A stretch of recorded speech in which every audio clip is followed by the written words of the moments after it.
Aloha Aina, and welcome to Voices of Truth, one-on-one with Hawaii's future, brought to you by the Kiwani Foundation. I'm Ahu Keikahu Cardwell, and here we are today on the leeward side of Oahu, and I'll tell you this right now, we have a fascinating guest on the show, so let's go on over here and meet him. Wally, aloha. Aloha, Ahu.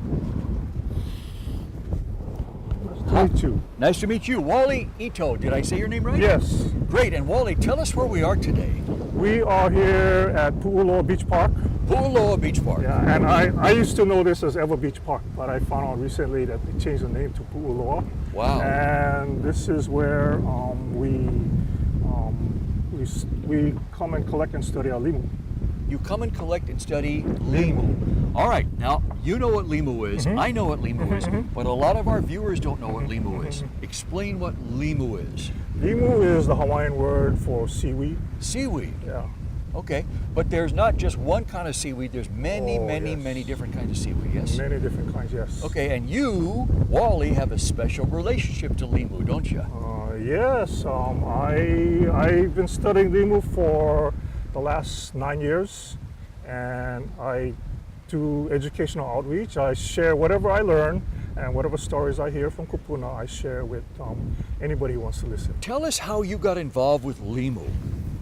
I worked at a aquaculture research facility, and I was doing I was working on a fish propagation project, and then I got kicked off that project to work to take care of limu tanks outside, and it wasn't my primary interest, but it's true that my working at the limu tanks that I got involved with and learned about limu from scientists as well as from Hawaiian cultural experts. Okay, so when you say limu tanks, these were tanks in a laboratory where they had seawater growing limu seaweed in there, yes? Yes, yes. Why were they doing that? We're growing it to provide to community groups who want to do replanting or replenishment on the shoreline, and that was the purpose of growing that limu. Gotcha. All right, so why would you want to replant limu? I mean, is limu like disappearing here, or? Oh, limu is disappearing. If we could go back in time only 25 years, you see all the white sand that you see here? Yes. Yeah, at low tide, all that white sand would be covered with limu. Limu was so abundant here, and you didn't want to go in the water because it was so packed with limu. And a lot of people did. This is the Ever shoreline, and back then people called this the House of Limu. Is that right? The House of Limu? The House of Limu. Wow. But that was back 25 years ago. We started to see a drastic decline in Limu about 25. The decline started maybe 30, 35 years ago. Wally, how much limu has gone away between then and now? And what are we left with? We left with almost nothing. Yeah, and that transition from a high abundance to almost nothing during that time, that transition coincided with the transition of all the Mauka lands from agriculture to urbanization. Wow. So why is it important to have limu here? I mean, does it really matter that there's not as much here today as there was back then? It's really important. Limu is the base of the marine food chain, and limu, and the broader the base of the broader the base of the food chain is, the more fish we get. And so, if we don't have limu for the fish to eat, and that's why we need to replace and replenish limu. You started out being transferred from one project to a tank or a tub full of limu to start to observe them and check them out, yes? Yes. And then what happened? Yeah, so, and then from a point of disinterest in limu to a point of passion. Wow. And so I started, and it's the relationship that I've built with other limu folks, and hearing their stories and learning about the importance of limu. You know, what I just mentioned earlier about people talking about the loss of our fishery. We cannot go down to the ocean, and we don't cannot catch fish anymore Because no limu, because no limu. no food for the And fish. that's one of the points that whenever we do educational talk or educational outreach, that's one of the points I want to make is that we are focusing. Everybody wants to make sure we have more fish back in the ocean. But people are focusing from a top-down approach. They're looking at how we can protect the fish, how we can create management areas so that fish can grow. And our message is that you're looking at the issue from a top-down, which is the wrong way. We need to look at the issue from the bottom up.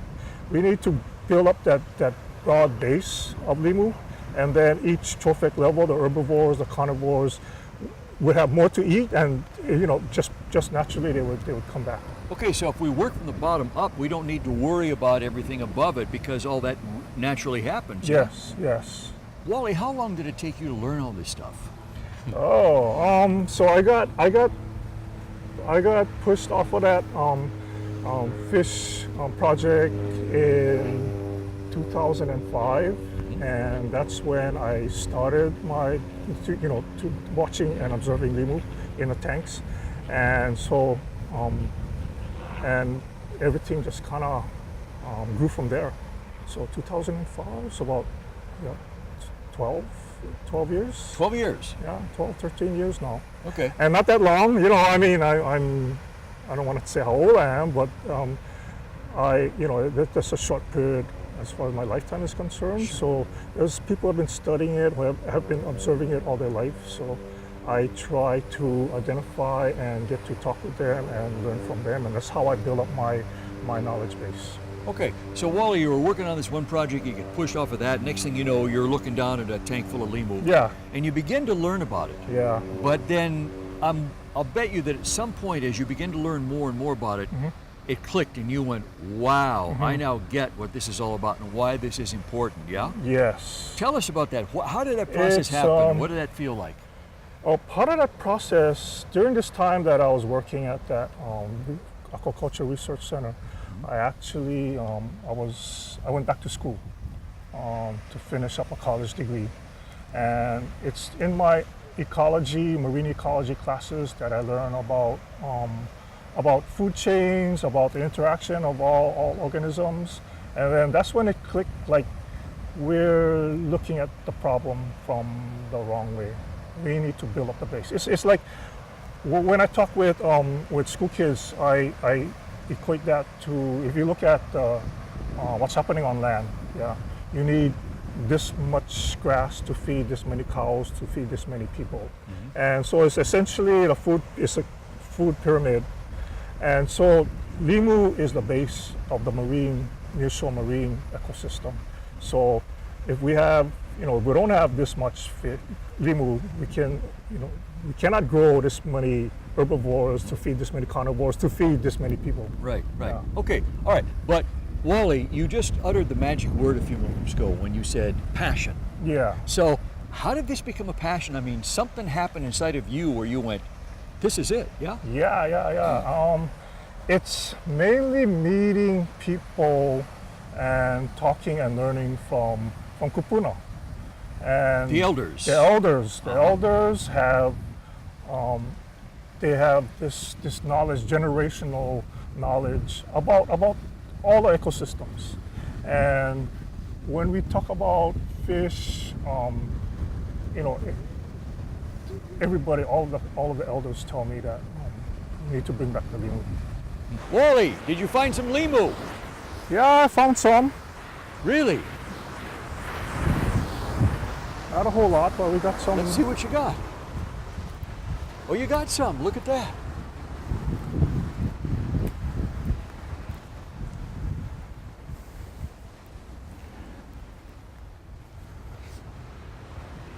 Wow.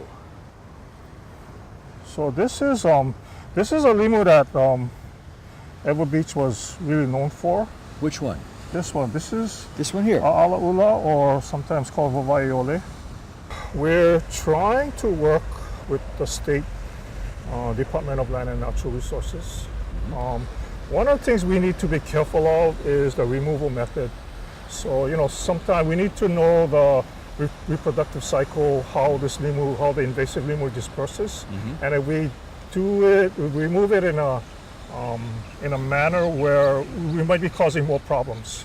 In the removal effort, we might be actually spreading this invasive lemur more. Yeah. So we're trying to work with the State Department of Land and Natural Resources, Division of Aquatic Resources, and trying to come up with a strategy of how the proper way to remove this lemur. Gotcha. All right, Wally, you said these are edible. Now, is this something I would want to pop in my mouth right now? Oh, no, not right now. Okay, because I notice there's a lot of sand here, Yeah. and you want to take it home and wash it off. And how would you prepare this so you can actually eat it? First of all, remove all of that sand. Otherwise, you're going to bite into it and you're going to crack your teeth. But this is there's a lot of limu that are, most limu are edible. That's what a lot of people don't realize. It's just a matter of taste and texture. There's only a few limu that have really nice, rich flavor. And this is one of them. Yeah. But again, this was sitting on, this washed up on shore and was sitting on the sand for I don't know how long, and we don't know what kind of. So it's not fresh. It's not fresh. Yeah. So I wouldn't eat this. Yeah. But I know because I've eaten limu. Oh yeah. When you eat limu with poi, with fish, Oh yeah. it's delicious. Oh yeah. Oh man, it's great. Yeah. Yeah. So that's one of the things I do too. Walk the shoreline, walk tidal pools, and pick limu. Oh, I wonder if you can eat this, and so that way I can tell people, oh yeah, you can eat that, or nah, don't eat that. That's Wally's buffet. All right, Wally, what should we do with this limu? Put it back in the ocean? This we should put it back in the ocean, because it still has the ability to send out spores. So even if it's dead or almost dead, we put it back in the ocean. This limu is not gonna live, but we are looking to put back spores back into the ocean. All right. We don't want to put back the invasive. Okay. little So muddy. I'll take that. So you take I'll hold that. I'll take this. I'll put it back in the ocean. Okay. We've talked a lot about the different aspects of limu, but one thing we haven't really covered so much is the environmental. I don't want to say impact, but the importance of limu. Huh? Yeah. Tell us about that. Well, when people think about limu, they think about food for the fish. But limu also provides habitat for invertebrates, small fish, so they can hide from predators. But there's certain invertebrates and some fish that actually lay the eggs on certain kinds of limu. So if when we go back to the days when we had so much limu, we didn't have to worry about that. Now without that limu, there's no place for them to lay the eggs, and to hide from predators. So many important environmental impacts. So that's putting those fish that lay their eggs in the limu in danger because they can't reproduce. Yes. Wow. I noticed that as we walked along the beach here today, one thing you don't see that you used to see many, many years ago is people fishing right here. Yeah. And it's not because this is now cordoned off, it's because there's no fish to catch. There's no fish to catch. Wow.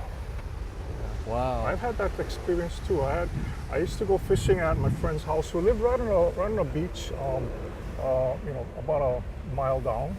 And so for 10 years, we used to fish there. And at the beginning, this would be in the mid-80s, still had plenty of limu. We catch fish, eel, papio, moi. And in the last 3 or 4 years, so 1985 to 1995, no fish. Nothing. No limu. The limu disappeared along with the fish. Okay. Wally, what would happen if all limu disappeared? Oh, no food for fish. Limu, with no limu, no fish. Okay, so all the fish would die. Yeah, well, they wouldn't be able to get nourishment, so they wouldn't be able to they wouldn't like die one time. What would happen is you would see a decline of population to the point where if you have no limu, then there's nothing to feed the fish. So it sounds like a very slow but nevertheless significant,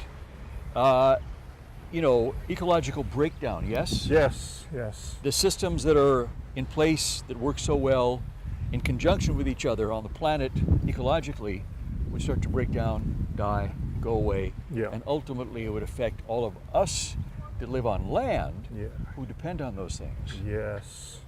Okay, now speaking of us on land who depend on Limu, tell us about Limu, the uses of Limu for Hawaiian culture in the old times. Oh, in the old times, no more stores, no more pharmacies. So Limu provided medicine, a lot of medicine. There's a lot of medicinal uses for Limu. But Limu is also important to Hawaiian culture in their religious and many cultural ceremonies. There's a Limu alani that was used to treat respiratory problems. Limu Manoel was used to was given to women who had difficulty in conceiving. And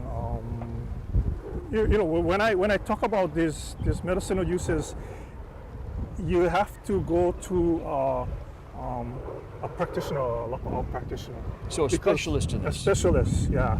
Just because I'm telling you that this is how it's used, don't go out there and Don't try this at home. Yeah, don't try this at home, because it has to be done in a pono manner, and many times With it's a matter protocol of- and ritual. with protocol, yes, exactly. Thank you. Wow. Yeah. Wow. Limu kala also is used to treat small cuts and scratches, and I can recommend that. I use that all the time because when I walk the shoreline, I walk tidal pools, I get scratches on my leg. When I look for a limu kala, I chew it up. I take a small sprig, chew it up, and put it on a cut as a poultice. And what that does, that does two things. It almost immediately stops the bleeding, but also that limu and most limu have high iodine content, so it's also antiseptic. So it cleans the wound, it stops the bleeding, and it cleans the wound. And I've used that. You can see scars on my leg. I've used that many times. The Limu scars. yeah. Wow. Well, just from what you've told us here, Wally, it sounds to me like Limu played a very significant role anciently in the Hawaiian culture for many, many different reasons. Yes. And it's it was important and it was abundant. Yes. And today, unfortunately, it's no longer abundant, Yes. and it's no longer not as important. We try to educate people on that. And one of the things I try to do with our limu hui is try to identify our elders who still have that knowledge. Wally, do you think that we'll ever get to the point, or do we even want to get to the point, where Limu is as abundant as it once used to be? That is actually one of my hopes and goals. And I look at my memory of what the shoreline used to look like. Yep. And I look at that as the goal of what we're trying to restore and bring back. So the answer is yes, you do want to bring it back to Yes, that, and you yes. want to keep it that way. Yes. When it's that way, what impact will that have on Hawaii and the people of Hawaii today? Limu plays a big part in cleaning up the shoreline. Really? Limu absorbs nutrients and everything through its cell wall, so it can grow really fast. If you got the right conditions, right nutrients, it can grow really fast. So it can clean up the water.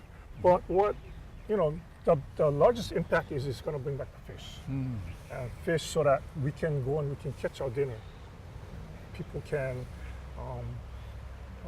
it's not only a fun activity, but there's certain communities in our state that actually depend on the ability to go down and catch the dinner.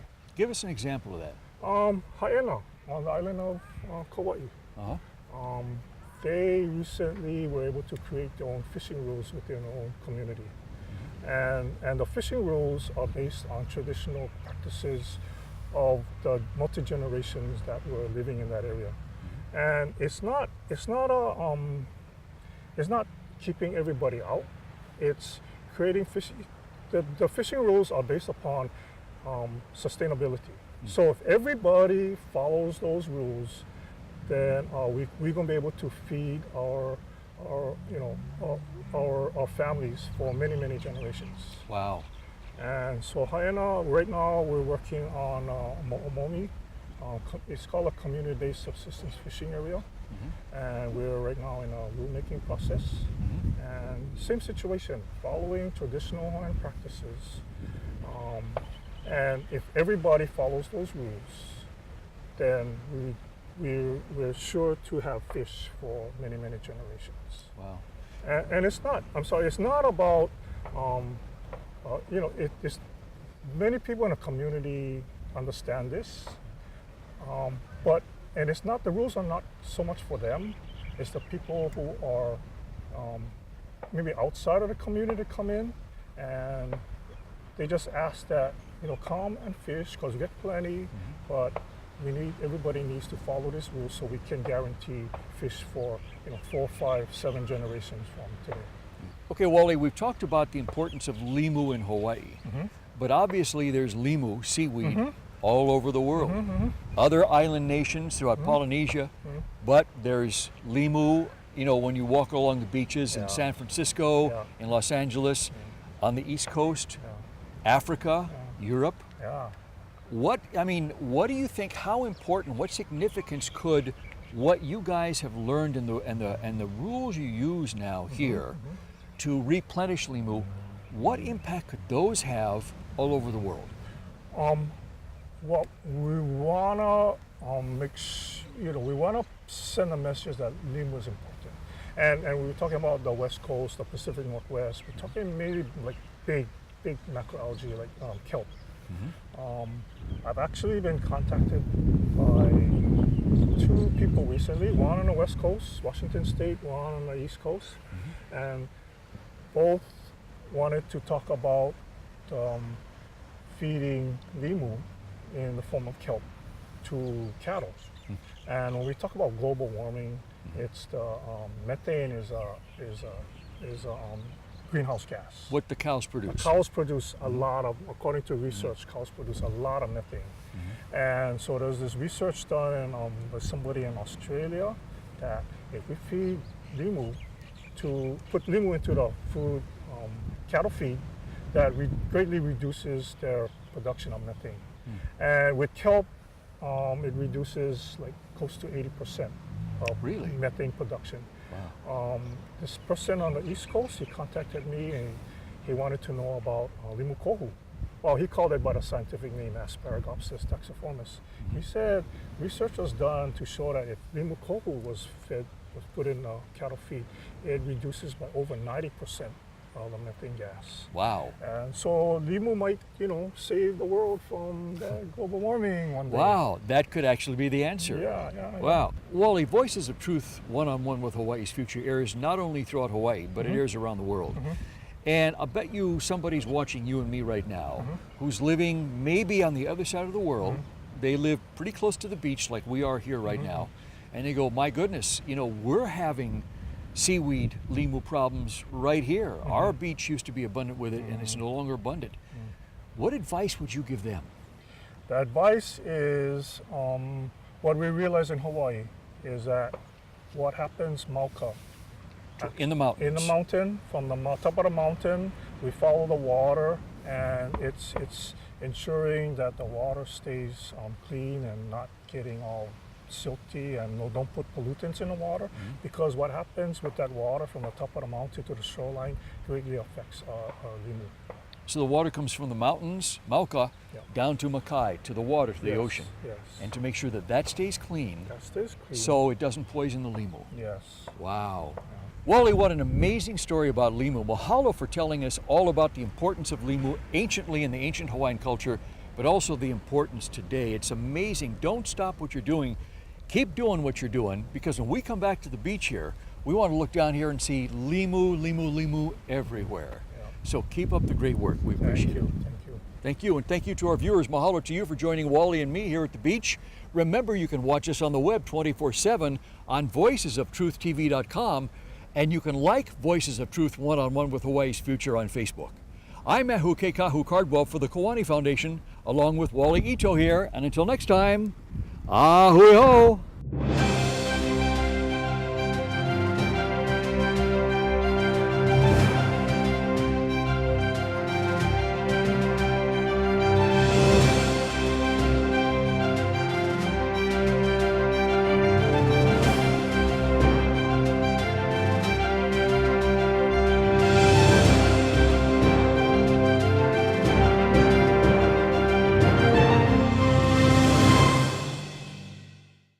Mahalo for watching Voices of Truth one-on-one with Hawaii's Future. Watch us on the web 24/7 at voicesoftruthtv.com. You'll find all our shows, including this one, in case you want to see it again or share it with family and friends. Also view our weekly video commentaries at freehawaiitv.com. And check out our blog, published daily, at freehawaii.info. It's all part of the Free Hawaii Broadcasting Network.